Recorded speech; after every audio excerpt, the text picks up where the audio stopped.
Hey Walter, this is Heather from Pat O'Brien Chevrolet.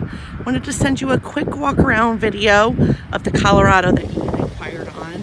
Sometimes it's very helpful to get a different kind of look than just the photos on the vehicle.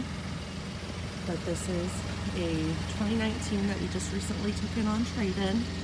It's in really good condition. I'm going to just show you the exterior.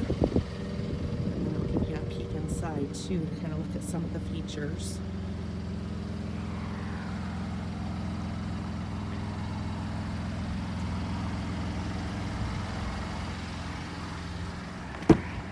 So I'm sure that you saw online that this is well equipped.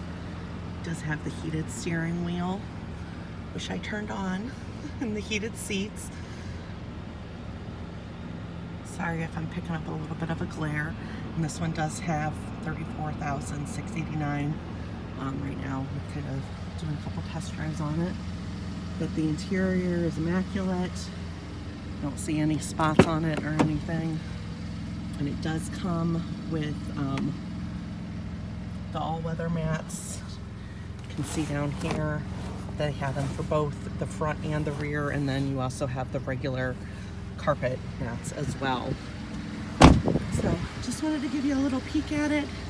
If you have any questions on this vehicle or on anything else, I'd be happy to answer them. Again, it's Heather at Pat O'Brien Chevrolet. Thank you very much for your inquiry. Talk to you soon.